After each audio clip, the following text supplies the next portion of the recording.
Ողջույն սիրելի բարեկամներ, եթերում Անտապանն է։ Եվ այժմ մենք զրուցելու ենք Հայաստանի Պետական տնտեսագիտական համալսարանի ֆինանսների ամբիոնի վարիչ պարոն Լևոն Բարխուդարյանի հետ։ Ողջույն, պարոն Բարխուդարյան, շատ շնորհակալ եմ, որ եկել եք, որ Շնորհակալություն հրավերի համար։ Վերջին շրջանում տեսնում ենք Ռուսաստանի սևեռված ուշադրությունը Հայաստանի անդամակցությանը ԵԱՏՄ-ում եւ կարծես թե անթակույց ցանկությունը դուրս մղել Հայաստանին այդ կառույցից։ Գուցե ես սխալվում եմ, այդ մասին խոսենք, կա այդ ցանկությունը ԵԱՏՄ-ի կողմից թե ոչ, մյուս կողմից Փաշինյանը ասում է, որ Հայաստանը համենայն դեպս դեռ չի մտադրված դուրս գալ այդ կառույցից։ Ոմանք կարծում են, որ ԵԱՏՄ-ում համակարգային փլուզում կլինի, եթե Հայաստանը դուրս գա, ոմանք էլ կարծում են Հայաստանում կլինի կոլապսային վիճակ, աղետալի վիճակ, եթե Հայաստանը դուրս գա ԵԱՏՄ-ից։ Ձեր գնահատականը այս ամբողջի շուրջ։ Ես կարծում եմ, որ իհարկե առանձին դժվարություններ կլինեն, եթե հատկապես այդ գործընթացը շատ արագացմասելի տեղի ունենա եւ, բայց ոչ Հայաստանը կփլուզվի, ոչ էլ ԵԱՏՄ-ը։ Համացան համար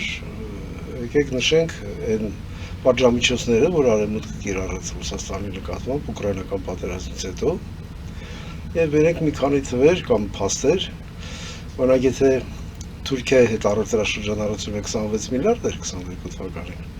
25-ին դարավ 56 միլիարդ դոլար։ Բնականում զարգացումը այդպիսի մեծ տեմպեր չէր բերի։ Ակնհայտ է, որ վերարտահանումներ էր, այսինքն եթե ապրանքը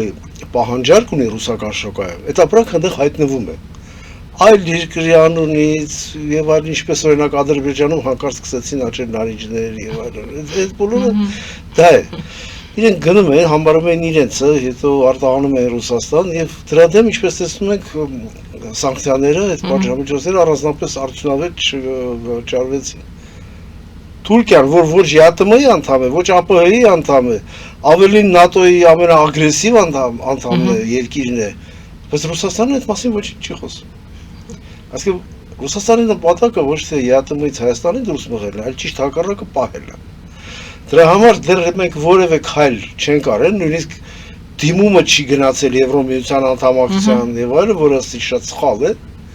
բայց իրենք անդադ ասում են, դուք որոշեք, թող լինի հանրաքվե, այդտեղ որ ազդեն հանրաքվեի արդյունքի վրա, այնպես ինչպես ընտրությունների վրա են փորձում ազդել, որպեսզի կանխեն Հայաստանի արագ անցումը Եվրոմիություն եւ ժամանակ չտան նախապատրաստվելու դրան։ Իրենք դա հասկանում են։ Բայց դա անշրջելի գործընթաց է, դա բոլորովին չի նշանակում, որ մենք ԵԱՏՄ-ի հետ չենք շարունակելու աշխատել։ Այստեղ մաքսային ռեժիմների հարցն է, օրինակ այսօր ինչ կպատահի, եթե մենք դուրս գանք ԵԱՏՄ-ից, մաքսային միությունից եւ անցնենք Եվրոպական միության մաքսային միություն։ Կավելանա հիմնականում մի բան, արտահանման մաքսատուրքերը, որ Ռուսաստան դնում է իր վառելիքաէներգետիկ ռեսուրսների վրա։ Ներկրման մաքսատուրքերը նախատեսված են ազատ առևտրի պայմանագրով, դա էլ հարց է։ Այսինքն նույնիսկ եթե դրանք լինեն, Հայաստան ավտոմեքենաներ չի առաքում Ռուսաստան, որ իր համար ցավոտ լինի եւ այլ արտադրությունը տուժի։ Ես այն ապրանքախումն եմ նշում, որտեղ հատկապես բարձր մաքսատուրքեր կային։ Իսկ ԵԱՏՄ-ի պայմաններով ներկրումները Ներկրումների վրա մաքսատուրք կլինի, ինչպես մեր արտահանումների վրա Ռուսաստան, սա ասում ծայրահեղ դեպք է, եթե ազատ առևտրի համաձայնագրից դուրս եկանք, դա կլինի ժամանակ եւ մենք անդամակցենք Եվրոմիությանը, Եվրոմիության մաքսային միությանը եւ այլն։ Մինչեւ այդ էլ պատրաստված կլինենք երևի։ Նախ մեկ, երկրորդ, ընդհանրապես մաքսատուրք կավերանա, այսինքն մեր ներկրումից Ռուսաստանը մերանցից կգանձի մաքսատուրք։ Դա հա որոշ չափով կազդի իհարկե եկամտաբերության վրա, շահութաբերության վրա, բայց այնպես չի, որ անհնարին կդարձնի արտահանումը։ Չի։ Այո, եւ մենք կկիրառենք մաքսատուրքեր, թեկուզ այդ նույն 10%-անոց մաքսատուրքերը ԵԱՏՄ-ից ներկրող ապրանքների վրա եւ շատ ավելի մեծ գումար կստանանք մեր բյուջե, քան կվճարենք ԵԱՏՄ-ի մնացած երկրներին, որտեղ օրինակ Ռուսաստանից մեր ներկրումները ավելի շատ են, քան արտահանումը։ Տեսեք, ոմանք անգամ ասում են շնորհակալություն է պետք ասել այդ սահմանափակումների համար, որովհետև ոնց որ թե վիճպետ վիճակագրական կոմիտե առաջ վիճպետկում էր, հիմա վիճկում է, վիճակագրական տվյալներով Հայաստանի արտահանումը Եվրամիություն գրեթե կրկնապատկվել է եւ ամենամեծ ուղղություններն են Բուլղարիան, Բելգիան, Գերմանիան, 37 միլիոն դոլարի Գերմանիան է, այսինքն ես չեմ ասում շնորհակալություն ասել, բայց այսպես կատակով ասում են, եթե այդ սահմանափակումները չլիներ, այսպես չէր աշխուժանա, մեզ չէին փորձի օգնել, շուկաները չէին բացի, իսկ եթե շուկան գոնե կարճատև ժամանակահատվածով բացում է, սպառողը այդ երկրների սովորում է այս մթերքին, եւ եթե մենք իսկապես լավ որակի մթերք ենք սպասարկում, դե ծիրան ենք սպասարկում, ծիրանի մասին էր խոսքը գնում, լոլիկի մասին էր խոսքը գնում, նոր մեքենաներ, կոնտեյներներ են ներկրվում Հայաստան, այսինքն ոնց որ շուկան սկսեց շարժվել, այսինքն այդ ԵԱՏՄ-ի եւ Ռուսաստանի սահմանափակումները կարծես թե հոգուտ Հայաստանի եղան, հակառակ ազդեցությունները։ Ես համաձայն եմ այդ մտքի հետ, որովհետեւ դա այո, արագացրեց այն դիվերսիֆիկացիան մեր արտահանման աշխարհագրության, որի մասին մենք բազմից խոսել ենք, այդ թվում նաև ձեր հաղորդումների ընթացքում, որ դա պետք է անպայման արվի հնարավոր ռիսկերից խուսափելու համար։ Այ հիմա տեսակ այդ ռիսկերը ի հայտ եկան։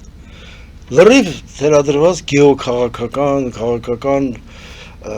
նպատակադրումներով Ռուսաստանի տեղը, դերը, դիրքը, հարավային Կովկասում առհասարակ, շատ բան է կապված Հայաստանի հետ իրականում, բայց դա շատ արագացրեց նույն ռիսկերի դեմ պայքարելու մեր հաստատակամությունը։ Եվ այո, ես այդ առումով լավատես եմ, որ արտահանումները դեպի Եվրոպա կարողանան։ Աջակցությունը բավականին մեծ է։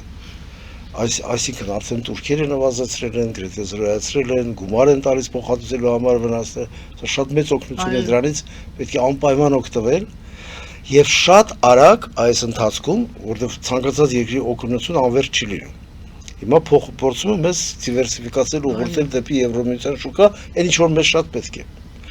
Բայց մենք պետք է շատ արագ համապատասխանեցնենք մեր արտադրանքները ստանդարտներին Եվրոմիության բոլոր ընթացակարգերին։ Իհարկե արտահանման հնարավորությունը տալիս է դա ավելի արագ սովորելու միջոց է դառնում։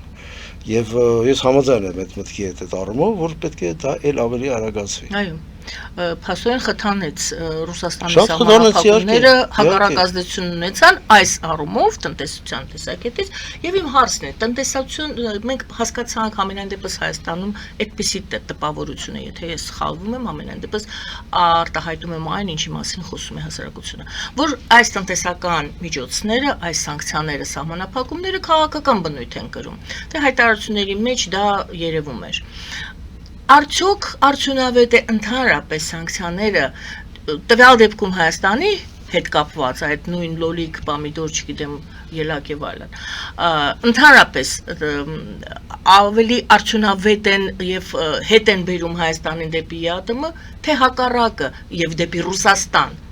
թե հակառակ ազդեցությունն են ունենում։ Տեսեք, տնտեսության տեսակետից մենք տեսանք դիվերսիֆիկացիայի պահը, որ խթանվեց, ոնց որ տեղից շարժվեց։ Քաղաքական տեսանկյունից ավելի շատ հակված կլինեն հետ գնան դեպի ԵԱՏՄ եւ Ռուսաստանի հետ սիրով շարունակել պարտադրված ընկերությունը, թե հակառակ ազդեցությունը։ Բնական է, որ հակառակ ազդեցություն ունի եւ միշտ է ունեցել, որ ավելի շատ արդեն հույս չեն կապում Ռուսաստանի շուկայի հետ, կամ ԵԱՏՄ-ի, եթե մնացած երկրներն են դրա միանում, եւ ավելի շատ հույս կապում են եվրոպական շուկայի հետ։ Ոչ միայն եվրոպական, այլ երկրների հետ էլ, դիվերսիֆիկացնելու առումով։ Դա ճիշտ հակառակ էֆեկտն է ունենում, որը մեզ համար շատ ձեռնտու է։ Նորից ասեմ։ Իրենք չեն ասում, որ մենք սանկցիաներ ենք կիրառում Հայաստանի նկատմամբ։ Իրենք ասում են, գիտեք, շատ բացիլներ ենք հայտնաբերել։ Չէ, երեք էլ կարծեմ 2 օր առաջ, 3 չառաջ օրը կներեք, որ ձեզ ընդհատեցի, նոր ձևակերպում էր։ Ասեցին դուք այդ կանաչեղենը այսպես մի փաթեթով եք լցնում, մեզ համար շատ դժվար է լինում, այսինքն սկսեցին փաթեթավորմանը հիմա էլ պատրաստ են բերել ցանկացած փաստարկներ, բայց խուսափելու համար, որ սա հատուկ արված սանկցիաներ են ձեր նկատմամբ։ Դա պարզ երևում է։ Բայց բոլորը դա պարզ հասկանում են, ինչի մասն է խոսքը։ Կարող է այդպիսի բան լինի, որ նույն բացիլը բոլոր ամբողջ սննդի արտադրանքի վրա լինի։ Այդպիսի բան չի լինում, հասկանում եք։ կամ հայկական կոնյակի վրա լինի, եւ ծիծաղելի ուղարկի եւ բոլորը դա հասկանում են։ Եվ հասկանում եմ, որ այսքան ասում ենք պետք է դիվերսիֆիկացնել արտահանումները, այո, ժամանակը եկել է, փառք Աստծո, որ մեզ աջակցում օգնում են այդ հարցում։ Սա ինչ վերաբերում է Հայաստան-Ռուսաստան, պարզապես ԵԱՏՄ-ի շրջանակներում մեկ նորություն էլ կա, որի մասին երեք ես տեղեկացա, պարզվում է մի քանի օրվա պատմություն է սա, Ղազախստանը արգելել է ներմուծումը հացահատիկի, իսկ հացահատիկը Ղազախստանը ներմուծում էր Ռուսաստանից մեծապես։ Եվ ասեց ԵԱՏՄ-ի շրջանակներում ներմուծումը հացահատիկի դադարեցնում ենք ներքին արտադրողին աջակցելու նպատակով։ Արդյոք սա եւս մեկ աղյուս չէ ԵԱՏՄ-ի այսպես կարելի է այսպես էլ ասել, բայց նաև պետք է հասկանալ, որ ցանկացած երկիր մտածում է իր պարենային անվտանգության, տնտեսական անվտանգության մասին, որովհետեւ այս տիպի կախվածությունները թույլատնի, այդտեղ այս տիպի սանկցիաները բավականին ազդում են Ղազախստանի այդ որոշման վրա։ Եվ ոչ միայն, մնացած երկրներն էլ կարող է ասել, եթե Հայաստանի նկատմամբ էսպես են անում, որ առանձնապես շատ մեծ առևտրաշրջանառություն չկա, բա որ Ղազախստանի նկատմամբ արել, իսկ այդ դեպքում ինչ ենք մենք ծորեն Ռուսաստանից գնում։ Մենք ինքներս կարող ենք ծորեն աճեցնել, եւ դա այդպես էլ կա իհարկե։ Եվ դա շատ ճիշտ որոշում է։ Վաղը մեզ ձեռնտու եղավ, մենք Ղազախստանից ծորեն կգնենք։ Ինչ է եղել։ Պետք տնտեսական շահը միշտ երակայում է, այդ քաղաքական արհեստական խոչընդոտները եւ այլն դրանք արդյունավետ չեն։ Ապրանքը միշտ հայտնվում է այնտեղ, որտեղ դրա պահանջարկը շատ կա։ Կանցնի այս ընթացքը, ես վստահեցնում եմ ձեզ, հիշենք այս օրը, երբ որ արդեն Եվրամիության անդամակցի Հայաստանը եւ այլն, մեզ խնդրելու են այդ պայմանները, որ մեր հայկական կոնյակը ընդեղ էլ արտահանենք, հայկական ծիրանը Ռուսաստան էլ արտահանենք։ Այսինքն մեզանից առաջ մեր մթերքն է դառնում անդամ Եվրամիության անդամ։ Գնում է Եվրամիություն ավելի շուտ, քան գնում ավելի շուտ, հետո խնդրելու են նույն Ռուսաստանից են խնդրելու որ դա անենք։ Բարի, բայց այս ամբողջը տեղի էր ունենում նախընտրական շրջանում եւ ընտրությունների հետ էր կապում նորից հայ հասարակությունը, չգիտեմ ինչ էր մտածում Ռուսաստանը այս մասին, որ դրանով ինչ էֆեկտ, ինչ ազդեցություն կարող է ունենալ, ինչ արդյունավետություն, համենայն դեպս ոնց որ թե ինչպես տնտեսության առումով, այնպես էլ երևի թե քաղաքականության այդքան էլ արդյունավետ չէ։ Ենթադրական, ինչ ձեր գնահատականները Ռուսաստանի ազդեցության մասին չեմ ուղիղ հարցնում, կուզեք այդ հարցն էլ կարող եք ներառել պատասխանի մեջ։ Ընդհանրապես ընտրությունների նախընտրական շրջանը, ընտրությունները բուն եւ հիմա ետընտրական, եկեք այս մի այսպես փաթեթով նայենք այս ամբողջ կատարվածին, տեղի ունեցածին։ Դա ետընտրական ընթացների մասին ինչ դժվար է խոսել, դեռ պետք է նոր կառավարություն ձևավորվի, ծրագիր հաստատվի, ամբողջ թիմը որոշակյանա, իշխող կուսակցության ուղենիշները նշվեն, գերակայությունները նշվեն, որոնք են։ Ես շատ հուսով եմ, որ Եվրամիության անդամակցությունը կդրվի որպես համարում եք գերակայություն։ Եվ այդ ուղղությամբ շատ արագ պետք է աշխատել։ Ես չեմ հավատում այն բաներին, որ գիտեք, դա կարող է լինել սրանից 10 տարի հետո, 20 տարվա ընթացքում կամ 20 տարվա ընթացքում եւ այլն, ծույլ չաշխատող նախաձեռնություն չունեցող մարդկանց հոգեբանություն է։ Ինչ է պահանջում Եվրամիության անդամակցությունը, ստանդարտները մոտեցնել, օրենսդրությունը սինխրոնացնել, չէ՞։ Այսինքն մի մեծ փաթեթ օրենքներ, կառավարության որոշումներ, նորմատիվ իրավական ակտեր պետք է ընդունել։ Եվրամիությունն էլ պատրաստ է այդ փաթեթները կստեղծելու, կազմելու, խորհրդատվություն տալու առումով։ Եկեք հիշենք, ինչպես եղավ օրինակ մեծ Բալտիկայում Եվրամիության անդամակցությունը։ Իրենց էքսպերտները եկան, սկսեցին իրենց օրենսդրությունը իրեն գրել։ Տեղացիները մասնակցում էին, խոսում էին, ասում էին, այ մեր ազգային առանձնահատկություն սա է, կամ այս պերիոդը, այս միջոցառումը իրականացնելու համար եկեք այս տիպի անցումային մի հատ շրջան նախատեսենք։ Վերջ։ Շատ արագացավ։ Համանման մի բան ես պատկերացնում նաև Հայաստանի համար։ Մանավանդ բավականին գործեր արվել են։ Պարոն Բախուդարյան, շատ է խոսվել Եվրամիության անդամակցության նպատակահարմարությունը կամ կարևորությունը։ Այդ հարցը նույնպես ձեզ էլ եմ ուզում ուղղել։ Այդ դուք ասում եք պետք է առաջնահերթ այս հարցը լուծվի։ Կան մարդիկ Հայաստանում, որ ասում են ոչ միտեղ պետք չի գնալ, պետք չի մեզ դեսուդեն նետել, ոչ Ռուսաստան, ոչ դեպի Եվրամիություն։ Մենք կարիք չունենք հիմա էլ մեր անկախությունը նվիրելու, ստորադասելու Եվրամիության պահանջներին։ Տեսեք, ասում եք, մեր Բալտիկայի համար իրենք են ինչ-որ բաներ գրել, օրենքներ գրել։ Օգնել են, դա չի նշանակում ստորադասել։ Հիմա ասեք Եվրամիությունը միակն է, որ ոչ թե ասում են իմ տակ պիտի լինես, իմ ազդեցության տակ, ոնց որ ասում են կամ Թուրքի տակ պիտի լինենք, կամ Ռուսի տակ ծաղելի է, այլ համագործակցության պայմանագրեր են դրանք։ Մենք կապված ենք Եվրոպայի հետ պատմական մեծ կապերով։ Այդ որ ասում են 300 տարի Ռուսաստանի հետ եկել, ինչի մասն է խոսքը, ինչ 300 տարի։ Պաշտոնապես Հայաստանը եղել է այս արևելյան Հայաստանը Ռուսաստանի կազմում 90 տարի։ 1828 թվականից մինչև 1918 թվականը։ Հետո եղել է ֆեդերացիայի անդամ, այսպես ասենք, ֆորմալ երկիր առանձին, որ եղել է խորհրդային միության անդամ։ Չի եղել Ռուսաստանի կազմում։ Պետք է դա շատ հստակ մեր բնակչությունը, մեր ժողովուրդը, մեր քաղաքացիները իմանան։ Իսկ Եվրոպայի հետ մենք ապրել ենք մոտավորապես 25 դար։ Այդ որ ասում են գնանք, Եվրոպան կգնա, մենք պետք է անդամակցենք, բա հետո ինչ կլինի։ Եվրոպան չի եկել որպեսզի գնա, Եվրոպան միշտ ստեղ է։ Մենք 5 քրիստոնեական քաղաքակրթություն ենք, մենք Եվրոպայի մաս ենք։ Ուղղակի խորհրդային միության մեջ մտնելը կամ Ռուսաստանի կազմում լինելը մի բավականին երկար ժամանակով դա այդ երկաթև հարակույրերը տարանջատեցին եւ եվրոպացիները մի քիչ զգուշավոր էին մեզ մոտենում անկախության առաջի տարիներին, ես դա զգացել եմ ինքս, բայց ընդհանրապես 10-12 տարի հետո սկսեցին հալվել այդ բոլոր սառցե պատերը։ Իրենք հիմա համարում են որպես իսկապես հին քրիստոնեական եւ եվրոպական քաղաքակրթություն։ Շատերը արևմտյան Եվրոպայից գալիս են, դու տվեք երկիրը չնշել, ասում են մենք ստեղ Հայաստանում մեզ ավելի Եվրոպա ենք զգում, որպես հին քրիստոնեական քաղաքակրթություն, կամ շատ Եվրոմիության երկրներ,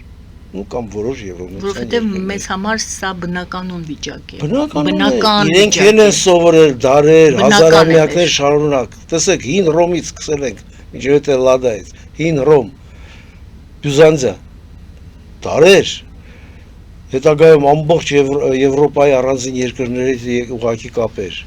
սկսած կրթություն ստանալուց, մշակույթային կապերից, վերջացրած տարանցիկ երկիր լինելով այդ նույն մետաքսի ուղու այդ ճանապարհի մի մասը Հայաստանում էր անցնում։ Եվ գնում էր հայ առևտրականները շատ լավ կապեր ունեին նույն Վենետիկի հետ, Իտալիայի հետ։ Էլ չեմ ասում շատ գիտնականներ, արվեստի գործիչներ անընդհատ եւ կապը Եվրոպայի հետ էր։ Եվ Եվրոպան շատ լավ էր մեզ ճանաչում։ Պլյուս հետո ամբողջ հայությունը ծրվեց նաև Եվրոպայով ցեղասպանությունից հետո 1915 թվականի։ Իրենք հայերին շատ լավ գիտեն, հայերին աջակցել են, հայերին պաշտպանում են։ Մենք շատ մեծ ընդհանրություններ ունենք։ Փոխներգործություն կա, լեզվի, մշակույթի, մտածողության, այս բոլորը ընդհանուր է մեզ դարձնում։ Մենք ուղղակի հստակեցնում ենք մեր կարգավիճակը։ Դրա համար է մեզ անհամբեր եւ գտնում, որ պետք է շատ օր առաջ այդ դիմումը տրվի Եվրոմիության անդամակցության։ Այսինքն մենք վերադառնում ենք մեր բնականon վիճակին։ Այո, այն վիճակը, որ միշտ է եղել, դարեր շարունակ է եղել։ Էլի հույսը Եվրոպայել է եղել, եվրոպական միապետների մոդել են գնացել հայերը իրենց ազգագրական պայքարի ընթացքում։ Տեսեք, հույս բառն եք օգտագործում, դա է հիմնականում։ Ասում են ինչու ես հույսդ նրա վրա դնում։ Ինչ է նշանակում հույս։ Հույսը մենք պետք է միայն մեր վրա դնենք։ Բայց հույս կապել այսինչ կամ այնինչ Եվրոպիության երկրի, Եվրոմիության ընդհանուր առմամբ կամ Միացյալ Նահանգների հետ, որ մեր շահերը եւ իրենց շահերը համընկնում են, եւ ոչ միայն հույս կապել, այլև աշխատել է տողությամբ։ Դա պարտադիր պայման է։ Իսկ ինչ որ ասում ենք, թե մեր հույս էին կապում, իրենք չարդարացրեցին, մենք չարդարացրեցինք մեզ։ Մենք պետք է մեզ մեղադրենք։ Եվրոպան զինել էր, իդեմս Միացյալ Թագավորության Անգլիայի Հայաստանին մինչև ատամները 1920 թվականին Սևրի պայմանագրից հետո էր եւ այլն, բայց Ղարսը հանձնվեց առանց մի կրակոցի։ Այսինքն մեր մեջ պետք է փնտրենք այդ դավաճանության պատճառը։ Վերադառնանք մեր բնականon վիճակին, դուք ասում եք, եւ մենք զուգահեռաբար տեսնում ենք, որ այնուամենայնիվ տարածաշրջանային տրամաբանության մեջ են զարգանում իրադարձությունները կամ համենայն դեպս Թուրքիայի արտգործնախարարի այցը Ռուսաստան հիմնական դե իրենց հարցերը պետությունների միջև ունեցած հարցերը եւս քննարկել են, բայց որպես կարևորագույն հարց խոսվել է 3 գումարած 2 մեխանիզմի մասին, այսպիսի ձևակերպումներ Ֆիդանը Լավրովի հետ ասուլիսից հետո Պուտինի հետ է հանդիպել, հայտարարվել է հետևյալը. համաձայնություն է ձեռք բերվել Հարավային Կովկասում 3 գումարած 3 մեխանիզմի գործունեության վերաբերյալ։ Սա շատ կարևոր մեխանիզմ է եւ այլն։ Եկեք ուրեմն ասում է չմրցակցենք տարածաշրջանում, այլ միասին Թուրքիան եւ Ռուսաստանը, այլ միասին լծվենք այս աշխատանքներին։ Ինչ է նշանակում 3 գումարած 3 տարածաշրջանային մեխանիզմ եւ Հայաստանը այդտեղ։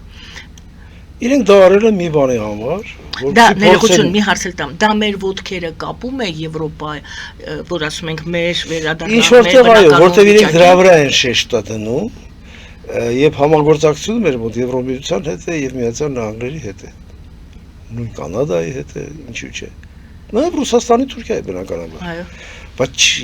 3+3 հասնում է հետեւյալ, միայն մենք ենք տարածաշրջանն։ Ձեր պապաները մենք ենք։ Թող ստեղ էլ մարդ չկա։ Մենք բոլորի շահերը հաշվի կառնենք, մենք ենք տարածաշրջանն ենք վերջին հաշվով, ինչ է եղել։ Դա արվում է մի բանի համար։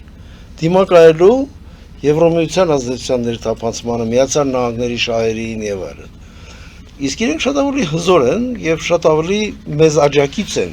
քան այդ 3+3 ձևաչափը եւ այլն։ Ինչի մասն է խոսքը։ Մենք տեսել ենք 3 երկրների միասնական կառավարումը անդրֆեդերացիայի ժամանակ եւ այլն։ Եվ մենք չենք շահել դրանից։ Մենք միշտ ուժել ենք։ Մեր հիմնական հույսը, մեր աջակիցը Եվրոմիությունն է, Միացյալ Նահանգները, Հյուսիսային Ամերիկան։ Իհարկե շատ այլ երկրներ եւս, թող իրենք երազեն Հնդկաստանի նման աջակից ունենալու։ Շատ բաներ չի բարձրացվում, բայց մենք զգում ենք, մենք դա տեսնում ենք եւ մենք շատ հզոր ենք այդ առումով։ Մենք այդ բոլորի վրա պետք է հիմա խաչ կաշենք եւ ասենք մենք համաձայնվում ենք 3+3 ձևաչափին։ Ես չեմ կարծում, որ օրինակ Վրաստանն էլ հավասարվի։ Շատերը խաղեր են տանում։ Եվ բնական է, որ Թուրքիայի եւ Ռուսաստանի այդ տիպի երկխոսությունը երկուսի շահերից էլ բխում է, որովհետեւ իրանք թույլ չտան ներթափանցումը այդ Եվրոմիության ազդեցության։ Վրաստանին Հայաստանով են կապում, Հայաստանին Վրաստանով են փորձում են, բայց փառք Աստծո, մեր հարաբերությունները Վրաստանի հետ շատ սերտ է, շատ մոտ է, շատ անկեղծ է։ Իրենք գնահատում են այդ աջակցությունը, որ Հայաստանն է նաև անում, մենք էլ գնահատում ենք Վրաստանի աջակցությունը։ Ինչի մասն է խոսքը, այս ամբողջ տարիների ընթացքում հսկայական ճնշում եղել Թուրքիայից, Ադրբեջանից, հետո նաև Ռուսաստանից, խափանել տրանսպորտային կապերը Հայաստանի, որ Հայաստանը լրիվ բլոկադայի մեջ է։ Վրաստանի ոչ մի ղեկավարություն, այդ թվում նաև Գամսախուրդյան, որ ծայրահեղ եւ ծանր վիճակ էր պատերազմական իրենց մոտ Ռուսաստանի հետ եւ այլն։ Իրենք ոչ մի դեպքում չընդհատեցին դա։ Նույնիսկ հատուկ թույլ են տալիս ուղեկցությամբ բեռները կան։ Եվ դա մենք իհարկե պետք է շատ բարձր գնահատենք։ Հիմա նորից գանք այդ 3 գումարած 3-ի շուրջ Թուրքիայի եւ Ռուսաստանի պայմանավորվածություններին։ Չեք կարծում արդյոք, որ Ռուսաստանը, որը դե այս սանկցիաներով ԵԱՏՄ հապկից ես կհանենք, այս կանենք, այն կանենք, այդ ամբողջը ուղղված է նրան, որ Հայաստանին թույլ չտա իր ծիրից շեղվի, այժմ Թուրքիայի օգնությամբ է փորձում այդ նույնը անել։ Տարածաշրջանային այստեղ եթե այո, այնինչ մենք տեսանք, երևի թե ասում պատասխանը այո է, մնում է Իրանի հարցը։ Արդյոք Իրանը եւս այս տարածաշրջանային 3 գումարած 3-ը ձեռնտու է Իրանին։ Սահմանապահ։ Այսպես ասենք, ձեռնտու է այն ժամանակ, երբ կա մեծ հակամարտություն Իսրայելի, Միացյալ Նահանգների հետ եւ մեծ սանկցիաներ, պատժամիջոցներ կապված դրա հետ։ Ես համարյա վստահ եմ, եթե Իրանի հետ համաձայնագիրը ստորագրվի, որի մասին հիմա շատ է խոսվում, արդեն որ շատ մոտ են, սանկցիաները հանվեն, սկսվի ազատ առևտուրը եւ նույնիսկ օգնություն տան Իրանին վերականգնելու համար այն բոլոր վնասները, որ հասցրել է պատերազմը, Իրանը եւ եթե Իրանը հնարավորություն ունեցավ Հայաստանի միջոցով, Կովկասով հաղորդակցվել Եվրոպայի հետ, օգտվել այդ կապուղիներից, Իրանը ինչի պետք է դեմ լինի։ Միանշանակ կողմ կլինի։ Ինչին։ Այս խաղաղության խաչմերուկին, թրիփին, բոլոր այս ծրագրերին, որ հիմա Հայաստանում սկսել են իրականացվել սերտ համագործակցության մեջ Եվրոմիության եւ Միացյալ Նահանգների հետ։ Դա Իրանին իհարկե ձեռք տա, որտեղ եկեք մտածենք, որ ավանդաբար ոչ Ռուսաստանն է բարեկամ երկիր Իրանին, Էլ չեմ խոսում Թուրքիայի մասին։ Այնտեղ մեծ ռիսկեր կա, մեծ խնդիրներ կան։ Այնտեղ կա, այսպես ասած, ադրբեջանական, թուրքական արմատներով Իրանի բնակչություն, որ Ադրբեջանում է ապրում եւ որը մի ռումբ է։ Իրանը դա լավ է գիտակցում եւ անընդհատ պայքարում է դրա դեմ։ Եվ արևմուտքի հետ ծերտ հարաբերությունը ինչ որտեղ այլընտրանք է, ճիշտ այլընտրանք է Իրանի համար։ Հենց որ ես չեմ կարծում, որ Իրանը դեմ լինի այս տիպի փոխհարաբերությունների։ Այսինքն ես մեկ այլ ձևով ձևակերպեմ, կարելի է դիտարկել, այո, Թրամփի ուղին մենք գիտենք դա ինչ նպատակով է ստեղծված, ինչ տրամաբանությամբ պետք է գործի։ 3 գումարած 3-ը չունի այդ տրամաբանությունը եւ այդ ուժը, պարզ է։ Այսինքն այնտեղ, բայց այնտեղ կա եւ խորհրդատվություն այդ երկրների միջև։ Ես չգիտեմ դա ինչ է, ինչ է նշանակում 3 գումարած 3 մեխանիզմ, ինչ գործառույթներ կան այդ մեխանիզմի ներսում, եթե դուք ինչ-որ բան գիտեք արդեն, ասեք։ Եվ արդյոք իմ հարցս հետևյալն էր, արդյոք 3 գումարած 3 անվան տակ, այդ տարածաշրջանային համագործակցություն անվան տակ, Ռուսաստանը փորձ է անելու հակազդել Թրիփին, զուգահեռ ինչ-որ գործընթաց կամ զուգահեռ ճանապարհներ, զուգահեռ պայմանավորվածություններ, 3 գումարած 3-ը եւ Թրիփը, դրանք անհամեմատելի են, թե այնուամենայնիվ 3 գումարած 3-ը կարող է Թրիփի տրամաբանությունը քանդելու կամ մրցակցելու համար ստեղծվի։ Տեսեք, 3 Գործառույթներ գումարած ավելացվեն, 3-ը ընդամենը մի հատ ձևաչափ է համագործակցության առանց հարուստ ինչ-որ բովանդակության եւ այլն։ Մենք չենք տեսել, չէ՞ դա։ Մենք դա չենք տեսել, դա դեռ ընդամենը իդեա է, այսպես ասած, միտք է, ուղղություն է, որ մենք միասին լինենք, ամբողջ իմաստը նա է, որ մենք տարածաշրջան ենք, մենք ինքներս մեզ պետք է ղեկավարենք, որ բոլորի շահերը լավ հաշվի առնենք։ Բայց դա ընդամենը, այսպես ասած, կարգախոսներ են։ Տրիպը շատ ռեալ է։ Տրիպը տրանսպորտային շատ կարևոր հաղորդումներ են, որոնք միացում են արևելք արևմուտքի հետ։ Դրան միանում են նույն այդ խաղաղության խաչմերուկը հյուսիսահարավի հետ։ Ինքը Ռուսաստանն ու Թուրքիան են դրանից օգտվելու։ Ինչ են պնդում Թրիփի վրա։ Առաջի շահողը Թուրքիան է լինելու այս ամբողջից, որտեղ իր տարածքով է անցնելու այս ամբողջ տրանզիտները։ Սկսած էներգակիրներից, վերջացրած մնացած ապրանքաշրջանառությամբ։ Բայց իրենք տեսնում են, որ Թրիփի պարագայում արևմուտքն է դերակատար լինելու ստեղ։ Հիմնականում եւ Միացյալ Նահանգների ներկայությունը կոնկրետ այդ Թրիփի տեսքով իրենց մի քիչ անհանգստացնում է, որ իրենց մենաշնորհը այս տարածաշրջանի վրա պետք չլինի։ Իրենք ասում են, եկեք մեր մենաշնորհը դրենք, այս երկրում դու եղի ազդեցիկ, ստեղ ես լինեմ, այս անենք իրար հետ, այն անենք եւ այլն, առանձնապես հոգ չտանելով նույն այս 3 երկրների շահերի մասին։ Բնական է Թուրքիան Ադրբեջանին աջակցում եւ այլն, բայց ավելի շատ իրենց հետաքրքրում է իրենց սեփական շահերը։ Եվ Ռուսաստանին էլ բնական է իր շահերը, իր ազդեցությունը, որ դա հանկարծ ստեղից չբացակայի։ Ռազմական ճանապարհով շատ դժվար է, անհնարին է Կովկասը պահել, որտեղ որևէ բան չկա։ Ռուսալեզու բնակչությունը մեծամասնություն չի, ինչպես Ուկրաինայում, այդ արևելյան շրջաններում էր։ Եվ եղած ռուսերեն շատ գոհ են Հայաստանի կառավարության քաղաքականությունից, իրենք շատ լավ գիտեն, եթե պատերազմ եղավ, իրենք դա չեն ուզում։ Իրենք ստիպված կլինեն Հայաստանից հեռանալ, օրինակ, ռիսկերը կավելանան։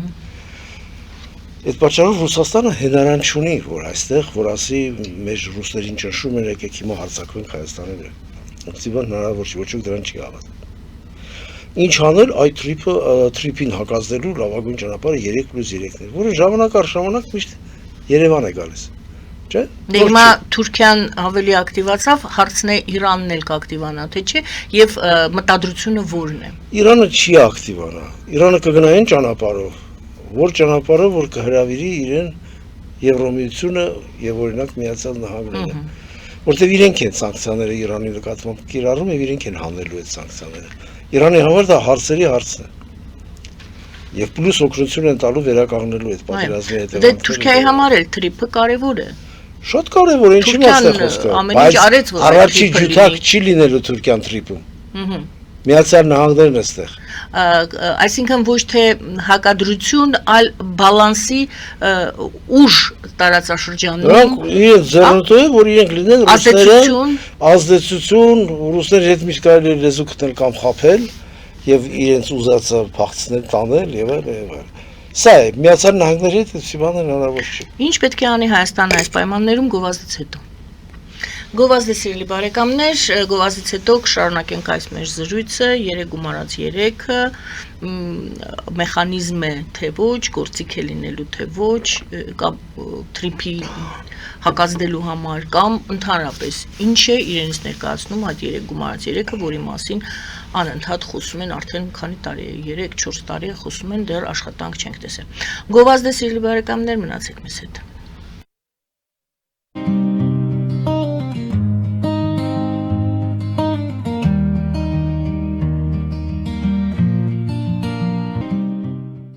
Ֆելիչե ժամանակակից ատամնաբուժական կլինիկա։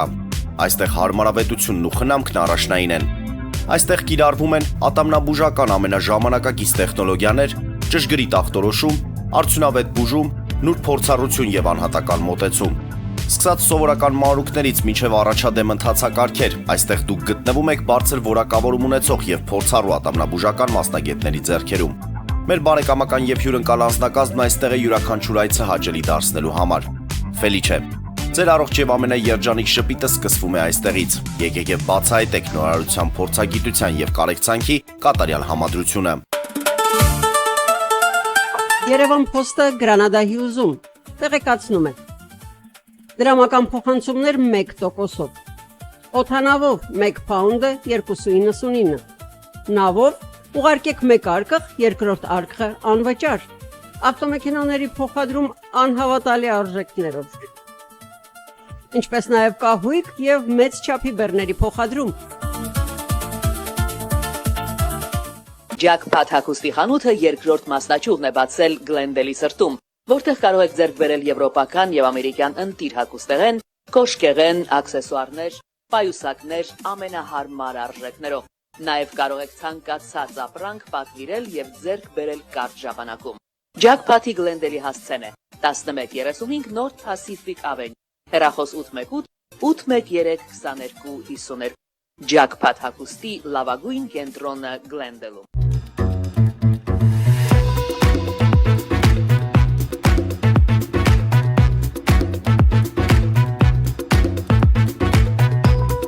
Արարատ ռեստորան, ընտանեկան եւ ընկերական ժամանցի լավագույն հասցե, սիրված արտիստներ, հյուրընկալ մթնոլորտ, հարուստ ճաշացան, անմահական խորտիկներ, Արարատ ռեստորան, հասցեն անփոփոխ, սիրով սպասում ենք ձեզ։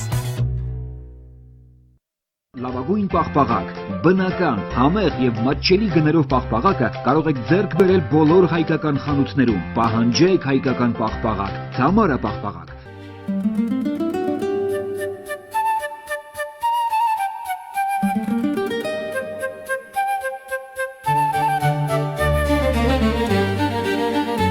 Նոյան տապան տպարան,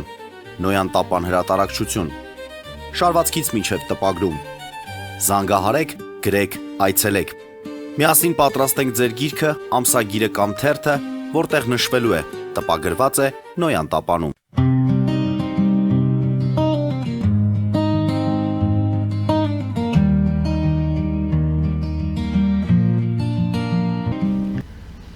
Սիրելի բարեկամներ, հիշեցնեմ, որ մենք զրուցում ենք պարոն Լևոն Բարխուդարյանի հետ, Հայաստանի Պետական տնտեսագիտական համալսարանի ֆինանսների ամբիոնի վարիչ։ Եվ այսպես, պարոն Բարխուդարյան, խոսում ենք 3+3 թրիփ եւ Հայաստանը։ Ինչ պետք է անի այս իրավիճակում եւ իր 4 կողմը եւ տարածաշրջանային այսպիսի պայմանավորվածություններ կան համագործակցության, տարածաշրջանային համագործակցության եւ մենք ունենք թրիփի ճանապարհի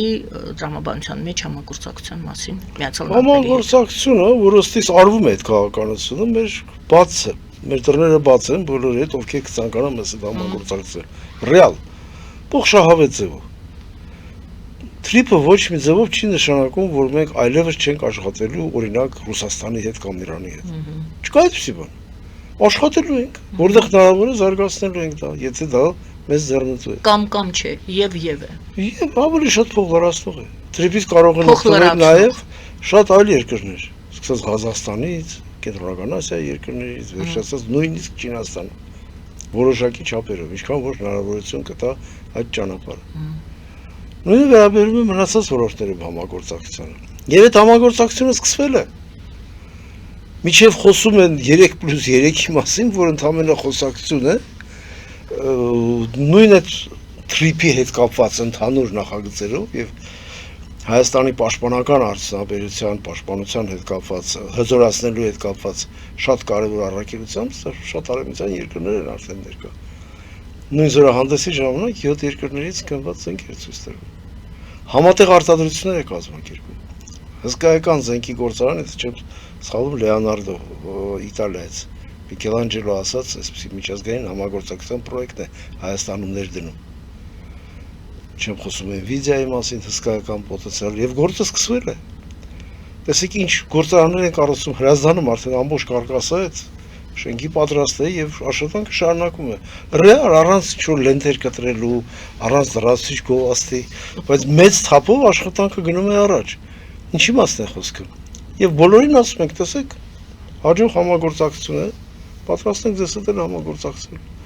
այդ աշխատանքները անել։ Եվ այդ տիպի հարցադրումները, որ գիտեք, եթե մենք ասում ենք Ռուսաստանին երկաթգծերին օրինակ շատ է այդ հարցը քննարկվել, ներդրումներ արեք, որը նախատեսված էր մեր համաձայնագրով կոնցեսիոն։ Իրենք չեն անում եւ հետո տարածում են։ Եթե հանկարծ երկաթգիծը որոշեք անեք, Ռուսաստանը երկաթգիծը մեզ չի տա եւ ավելի վատ կլինի եւ այլն, սա մերն է, դա ոչ միտեղ տանող խոսակցություն է։ Կա համաձայնագրով արել եք, բայց ներդրումներ արել եք, հարց չկա։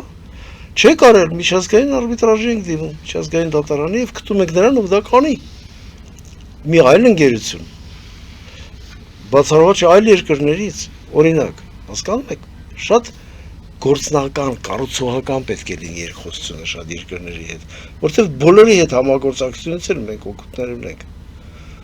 Տեսեք Իրանի դեպքը այս ծանր պատերազմի պայմաններում Համենայնդեպս ես չեմ լսել, որ Հայաստան ներկրվող ապրանքների կառուցվածքը ծավալը էապես փոխվի։ Իրենք իրենց պարտավորությունները շարունակում են ապահովել։ Գազ ենք ստանում գազամուղով, էլեկտրաէներգիա ենք տալիս, այդ նույն հոսանքագծերով։ Այս ծանր պայմաններում նույնիսկ։ Ինչի մասն է խոսքը։ Դա չի լինի, դա շատ դժվար է գերագնահատել։ Մենք դա գնահատում ենք։ Եվ դա շատ լավ հիմք է ստեղծում ապագա էլ ավելի ակտիվ համագործակցության համար։ Ինչի մասն է խոսքը։ Եվ երկրները դա հասկանում են։ Սա հասկանալի լեզու է։ Թե չի ասել, որ ես սա չեմ տա, սա իմն է, միջև դու չգաս ինչի ենթարկվես, այդ տիպի խոսակցությունը վաղուց արդեն պատմության գիրքն է անցել։ Բայց մեզ հետ այդպես են խոսում։ Փորձում են, որովհետև ընկրկել ենք միշտ։ Դրա համար խոսել են, ասել են, լավ, որ ասում են, մենք համաձայն չենք, բայց ձայն չանենք, միգուցե եւ մեր վրա մեզ վնաս չտան, մեր վրա չհարձակվեն։ Դա ամենասխալ դիրքորոշումն է։ Պետք է միշտ ազգային շահերի իրականացման համար պայքարել։ Հետ գանք այն հարցին, որը ես ոնց որ թե բարձրացրեցի, բայց շարունակեցինք, ինչպես է գնահատում տրամադրությունները հետընտրական։ Այ հիմա ինչ է ձեր կարծիքով, ինչն է դրական, ինչն է պատասական, ինչն է վտանգավոր, ինչն է հուսադրող։ Ну, հուսադրողը նա որ նախ ժողովրդի կողմից հիմա արդեն վերջնական սպասելիքներն են, որ այս ընտրակաշարքների հետ կապված, այդ օլիգարխների հետ կապված վերջապես ճիշտ արդարադատություն կլինի, ճիշտ որոշումներ կընդունվեն եւ այլն։ Դրանք ժամանակին չեն արվել կամ մասնակի են արվել, չգիտեմ։ Ակնկալիքը ժողովրդի սպասելիքը դա է։ Եվ երրորդ անգամ այդ քվոտան, այդ ձայները տալով ժողովուրդը այդ հույսը ունի։ Եվ գնալով ավելի շատ մարդիկ են կարծում, որ եթե սահմանները բացվեն եւ համագործակցությունը Եվրոպայի հետ ակտիվանա, Հայաստանը միայն եւ միայն կշահի եւ իսկապես կդառնա խաչմերուկ։ Իսկ դա նշանակում է նաեւ անվտանգություն, ապահովություն, որտեւ ինչպես արդեն ասել եմ, շատ երկրների կապիտալին տվյալ երկրում, ովքեր ներդրումներ են, միավորում է մի բան, այդ երկրի կայունությունը։ Հեռու մնալը պատերազմից, ներքին քաղաքացիական ընդվզումներից եւ այլն։ Հայաստանը այդ առումով շատ հարմար տարբերակ է շատ երկրների ներդրողների համար։ Միատար երկիր է, հիմնականում հայեր են ապրում, հին պատմական իրենց հողերն են, ու եթե կա խաղաղություն, այդ մարդիկ բավականին գործունյա են, բավականին մասնագիտացված եւ ոչ թանկ աշխատուժ ունեն։ Սա նույնպես շատ կարևոր գործոն է ներդրումների համար։ Դուք ինչ եք կարծում, այդ նույն Nvidia-ի ներկայությունը Հայաստանում պատահական էր, ինչի Ադրբեջանում չէր, Կիրգիզստանում չէր, այլ Հայաստանում էր։ Որտեղ IT ոլորտի մասնագետներ այստեղ շատ կան, ավանդաբար շատ կան։ Հիշենք Մերգելյան ինստիտուտը բոլոր զարգացումներով եւ այլն։ Եվ կա այդ բավականին բարձր որակավորված եւ էժան աշխատուժը։ Մեր ամենագեր խնդիրն է մոբիլիզացնել մեր հայությանը եւ առհասարակ լավ մասնագետներ բերել Հայաստան, որոնք աշխատեն այդ բոլոր գործարաններում։ Մեր կարողությունը մեր բուհերի համապատասխան մասնագիտության բարձր որակյալ մասնագետ պատրաստելու սահմանափակ է։ Համեմատած են ներդրումների հետ, այն ակնկալիքների հետ, որ ունի Հայաստանը։ Հենց այնպես չի, միլիարդների ներդրումներ են, նշանակում է հազարավոր ծրագրավորողների կարիք կա։ Հիմա էլ կա մի քանի հազար ծրագրավորողի կարիք եւ չեն կարողանում իրենց գտնել։ Այդ դա պետք է հատուկ նաև պետության կողմից պետք է աշխատանք տարվի, որոշակի խթաններ լինեն, ինչպես նաև վերջերս զինծառայության հետ կապված այդ խթանները, որ այդ արտասահմանում լավ բուհեր ավարտած ուսանողները գան Հայաստան աշխատեն եւ աշխատանք ունենան, իրենք հետո կազատվեն զինվորական համապատասխան ծառայությունից։ Այս տիպի շարժառիթները շատ կարևոր են, որովհետեւ մենք կարողանանք մեր երիտասարդությանը, ովքեր դրսում են սովորում եւ լավ մասնագետներ են դառնում, գան եւ իրենց ներուժը ծախսեն ներդրեն Հայաստանում։ Սա հարցերի հարցն է։ Այն ժամանակ մենք ասենք, որ այն անհրաժեշտ պայմանը, որ մեր պատրաստակամության մասն է խոսում, համագործակցել ամբողջ այս թրիպի շրջանակներում, IT ոլորտի շրջանակներում, նույն խաղաղության խաչմերուկի շրջանակներում մենք կատարել ենք։ Անհասարակ չի ստացվում։ Պարոն Բախուդյան, դուք ամբիոնի վարիչ եք, ֆինանսների ամբիոնի։ Հիմա ճիշտ եմ, ֆինանսների ամբիոնի վարիչի պաշտոնակատար, իմ ժամկետը արդեն լրացել է։ Պաշտոնակատար, բարի։ Միևնույն է, տարիներ շարունակ դուք աշխատում եք բուհում եւ երիտասարդության հետ։ Շատ է հիմա խոսվում, միշտ է կարևորություն, դե հայը միշտ կարևորություն է տալիս կրթությանը, ցանկացած ընտանիք իր զավակին լավ կրթության մասին ենք խոսում, բայց մենք դժգոհում ենք կրթությունից, կրթության մակարդակից։ Դուք կարող եք ասել լավ դասախոսներ, ես հասկանում եմ, որ դուք վատը չեք ասի, բայց ցավոտ հարցերի մասին եմ ուզում խոսել։ Մատնանշում են, ասում են դասախոսական կազմը գուցե խոսքը չի գնում միայն ձեր բուհի մասին, պարզապես ձեր բուհի օրինակով, քանի որ մեջն եք գիտեք։ Դասախոսական կազմը պետք է երիտասարդներով համալրվի, որովհետև նախկին եւ ներկա կա տրամաբանություն կա, գիտելիքի փոփոխություն կա, նորություններ կան։ Դասախոսական կազմը կարողանում եք ապահովել, թե ոչ, գործնական աշխատանքով ուսանողներին կարողանում եք ուղարկել, որովհետև կտրված էր, ուսանողը ավարտում էր եւ փորձառություն չուներ աշխատանքի մտնելու։ Ընդհանրապես մեզ մոտ այդ կապը դպրոցից չեն կարողանում բուհ ընդունվել, պատրաստ չի, դպրոցը չի պատրաստում բուհին, բուհն էլ չի պատրաստում, միշտ եղել է այդպես, չի պատրաստել աշխատանքի դեպի միանգամից պատրաստի մասնագետ չի տվել։ Դա այդ բացը լրացվում էր գործնական աշխատանքով, պրակտիկա, այսպես ասում ենք մենք, հա, սովետական միությունից սկսած այդ բառը օգտագործում ենք։ Ինչպես է այդ հարցերը լուծվում ձեզ մոտ, գուցե չի լուծվում, գուցե ցանկություն արտահայտեք, որ պետք է լուծվի։ Իհարկե պետք է լուծվի, բայց նաև լուծվում է։ Առաջ քայլերը կան, դե բնական է, բոլորս անհամբեր ենք, ուզում ենք ավելի արագ տեմպերով լինի, բայց շատ երիտասարդներ օրինակ պաշտպանած, նույն մեր ամբիոնի դասախոսական կազմը համալրում եք։ Այո, իհարկե, մենք նաև պարտավոր ենք գործող կարգերի համաձայն, ասպիրանտները պետք է ժամեր ունենան լսարային։ Պաշտպանելուց հետո պետք է աշխատանք ունենան բուհում։ Եթե ինքը ցանկացավ, այլտեղ չի աշխատում եւ այլն, մենք անպայման իրեն ժամ տալիս ենք որոշակի ծանրաբեռնվածություն, որպեսզի լսարանային աշխատանք։ Իսկ ավելի կարևոր է, որ հիմա համագործակցում ենք ավելի շատ Եվրոպայի հետ, այդ Բոլոնիայի հռչակագրի սահմաններում շատ ակտիվ է փոխգործունեությունը եվրոպական համալսարանների հետ։ Եվ հիմա մենք դիմել ենք հավատարմագրման, նաև արդեն միջազգային հավատարմագրման մեր հիմնական կրթական ծրագրերով Հայաստանի հավատարմագրում ունենք բնականաբար, բայց դիմել ենք եւ աշխատում ենք հատուկ էքսպերտների հետ անընդհատ այդ կապը կա։ Մեր երիտասարդ դասախոսները այդ Եվրոմիության ծրագրերով Erasmus, Impulse եւ այլն գնում են հա Եվրոպայի, այնտեղ դասավանդում են։ Բայց դասավանդում են այնտեղ։ իրենց համար հետաքրքիր պրակտիկա է։ Օրինակ անգլերեն լեզվով դասավանդում են Գերմանիայի կամ Հունաստանի լուծերում։ Ես ինքս այդ պրակտիկա ունեցել եմ եւ Վիեննայում եւ Դրեզդենում։ Այսինքն կարծրացած չէ ձեզ։ Չէ, բացվում է, բայց ավելի արագ պիտի բացվի։ Մենք առաջարկել ենք օրինակ համագործակցության ուղիներ։ Իրենք նայում են, վեր են լուծում եւ այլն, այդ process-ը կարծես սկսել է գործընթացը շարժվել։ Բայց իրախություն մեծ մեր երիտասարդ օրինակ մասնագետներից դոցենտից Սերգեյ Իսրայելյանը Հունաստանում էր, ինքը ելույթ ունեցավ դասախոսություններով, քննարկումներով, իրենք ասեն սա մեզ հետաքրքրում է, եկեք համատեղ այս գործերը անենք։ Առանձնացրեցի 1-2 թեմա, սկսեցին աշխատել։ Այդպես է սկսում ռեալ համագործակցությունը։ Մի օրում, մի վայրկյանում չի լինում, բայց պետք է անընդհատ շարունակել, գնալ, փնտրել եւ իսկապես արդյունքի կարող ենք հասնել։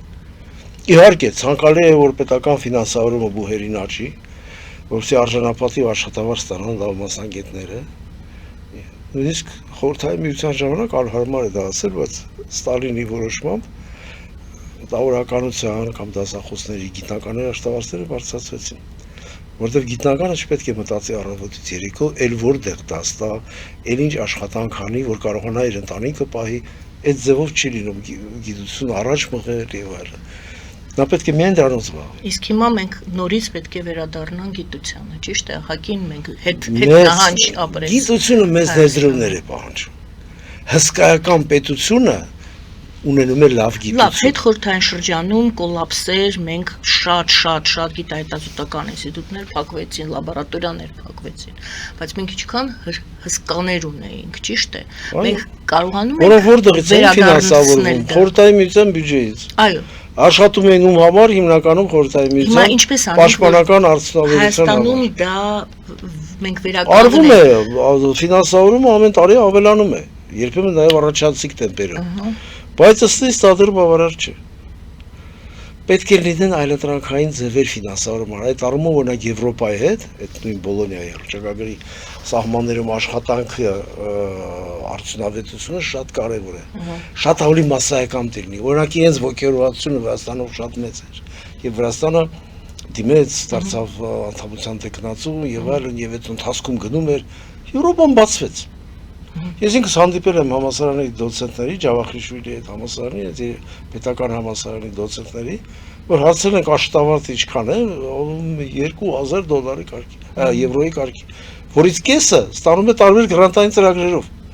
Դրսից, տարբեր համալսարաններից, Եվրոպայից, ասել որ իրենք երկնքից աստղերից իջեցնում, այդպես չի։ Մերոնք էլ հետ չեն մնում, բայց այդ առումով այ ինստիտուցիոնալ մասը պետք է կա, այդ համագործակցության մեխանիզմները պետք է մանրամասնել եւ տեսնել, եւ մենք էլ պետք է դրանից օգտվենք։ Ինչ է եղել 25 դար ազատ գնացել եկել ենք Եվրոպայի հետ, 26-րդ դարում արգելերեն վիզայի համակարգ է մտցրել։ Մեր հարևաններին տվել են այդ հնարավորությունը գնալ գալու, մեզ չեն տալիս։ Ինչպես դա հասկանալ։ Բոլոր բաներից դուրս է, հա, կան ինչ-որ սահմանափակումներ պետք է կարգավորվեն, վերացնել, թող ասեն, թող հրապարակային անընդհատ այդ հարցերը քննարկվեն։ Հասկանում եք։ Նույնը վերաբերում է նույն միջբուհական համագործակցությանը։ Աշխատանքները սկսվել են, սրանից դեռ 10 տարիներ առաջ։ Գիտնականը պետք է պահանջված լինի մեր երկրում, ոչ թե թողնի գնա ուրիշ երկրում։ Այստեղ էլ կան լավ գիտնականներ, որոնք դրսից ֆինանսավորվում են։ Այո։ Եվ բավականին լավ արդյունքներ են արձանագրում, այդպես չէ։ Բայց իհարկե մենք կուզեինք տեսնել իրենց ներհոսքը։ Իհարկե հիմա էլ բավականին գնալով ավելի շատ պայմանական է, թե այդ գիտնականը ֆիզիկապես որտեղ է գտնվում։ Ինքը կարող է լինել Հայաստանի քաղաքացի, աշխատել Վրաստանից, կամ չգիտեմ, մի այլ տեղից, կամ 3 ամսով Թայլանդից, 4 ամսում մի այլ տեղերից։ Կարևորը որ Հայաստանի շահերը եւս ներկայացնի կամ Հայաստան, հոգուտ Հայաստանի աշխատի։ Ես օրինակ դեմ եմ, դեմ չեմ այդ զորակոչերի, որ արվում են 1 ամսով, բայց ծրագրավորողներին օրինակ եմ ասում, եթե կանչում են 1 ամսով, ինքը աշխատանքը դադարեցնում է։ Բայց կապված է պայմանագրերով դրսի ֆիրմաների հետ։ Առաջի անգամ ասում դե հասկանում եք դա ձեր օրենքն է, մենք հարգում ենք, բայց աշխատանքը մնում է չկատարված։ Մյուս անգամ ինքը կերադասի Վրաստանից աշխատող նույն հայ մասնագետի հետ պայմանագիր կնքել։ Պատահական չեղել են դեպքեր, ինչ շրջապատում էլ կան երիտասարդներից։ Բոլորս գիտենք։ Զորակոչների ժամանակ կամ Թայլանդ են գնում, կամ Վրաստան են գնում։ Պետք է շահեկան լինի Հայաստանում։ Այդ նրա համար չի, որ ինքը խուսափում է հայրենիքին ծառայելուց, ոչ։ Բայց ինքը գիտի, եթե մի ամիս ուշացրեց, ինքը այլևս պատվեր չի ստանա։ Վերջ։ Հասկանում եք, դա շատ լուրջ հարցեր են։ Իսկ պետության համար ավելի ձեռնտու է, որ նա միշտ պատվերներ ունենա, միշտ հարկեր վճարի եւ կամաց անցնենք պրոֆեսիոնալ բանակի։ Այդ ուղղությամբ էլ շարժվում ենք։ Բայց երբեմն աններելի է դանդաղկոտությունը այդ հարցերը։ Կամ էլ լրացուցիչ շատ ֆինանսներ է պետք ներգրավել։ Ես դա եմ ցանկանում նոր ընտիր կառավարությանը, որ շատ օպերատիվ, շատ արագ քայլերով գնային ուղղությամբ, որը ընտրել է իր համար։ Արդեն ժամանակը միշտ չէ, որ սպասում է։ Եվ այստեղ բուհը եւ գիտությունը կարևոր անկյունաքարային նշանակություն։ Շատ կարևոր է, ճիշտ է։ Շնորհակալ եմ այսօրվա զրույցի համար։ Շնորհակալություն։ Շնորհակալություն սիրելի բարեկամներ, Հայաստանի պետական տնտեսագիտական համալսարանի ֆինանսների ամբիոնի, ինչպես ասացիք, վարիչի պաշտոնակատար, բայց պետք է վերընտրվեք, թե արդեն տեսնենք ոնց կստացվի։ Ինչպես կստացվի։ Ընտրություններ են լինում ձեզ մոտ։ Իհարկե, ամբողջ Հայաստանում են լինում։ Այո, ընտրություններով պետք է բացվի, այո, բոլոր պաշտոնները հրապարակվում են, ընտրություններ են լինում։ Լևոն Բարխուտարյանն էր մեր զրուցակիցը, զրույցը վարում էր Գայանե Արաքելյանը։ Բարին ձեզ։